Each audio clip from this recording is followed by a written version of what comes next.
BNP chairman জনাব তারেক রহমানকে নিয়ে এই প্রথম নির্মিত হলো কোনো তথ্যচিত্র।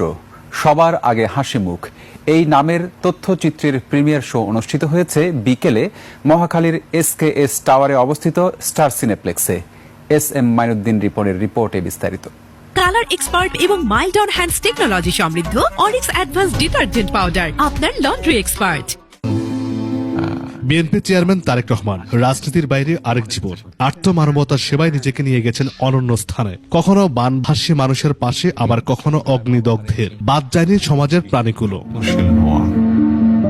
তারেক রহমানের এসব নিবৃত মানবিক কর্মকাণ্ড নিয়েই সবার আগে হাসিমুখ তথ্যচিত্রের নির্মাণ করেন জুবায়ের বাবু। মহাখালীর স্টার সিনেপ্লেক্সে হয়ে গেল প্রিমিয়ার শো। উপস্থিত ছিলেন বিএনপির উচ্চ পর্যায়ের নেতারা। তথ্যচিত্রটির নির্মাণ শৈলী ও বিষয়বস্তুর প্রশংসা করেন দর্শকরা। ছবি করা হয়েছে, নিশ্চয়ই সেটা রাজনীতির সাথে সম্পর্কিত কিছু হবে, কিন্তু আমরা যখন দেখলাম এটা টোটালি একটা ভিন্ন তারেক রহমান। দেশ থেকে দেখেন কত হাজার হাজার মাইল দূরে, তারপরে কিন্তু দেশেই ছিলেন। বাংলাদেশে এই পর্যন্ত যত রাজনীতিবিদ এসেছেন, একটা ইনস্টিটিউশনের মাধ্যমে কখনো কোনো প্রাণীকে এইভাবে ভালোবাসার কিছু দেখায়নি। স্বাভাবিক প্রাণীর প্রতি যদি ভালোবাসা থাকে, মানুষের প্রতি ভালোবাসা, তাহলে আরো বেড়ে যাবে। এটা আমার মনে হচ্ছে মোরাল অফ দ্য স্টোরি। সবার আগে হাসিমুখ দেখে বিস্মিত হয়েছেন খোদ বিএনপি নেতারাই। নিবৃতে মানুষের পাশে দাঁড়ানোর এই মহৎ কর্ম সম্পর্কে কিছুই জানতেন না অনেকেই। এই তথ্যচিত্র যারা নির্মাণ করেছেন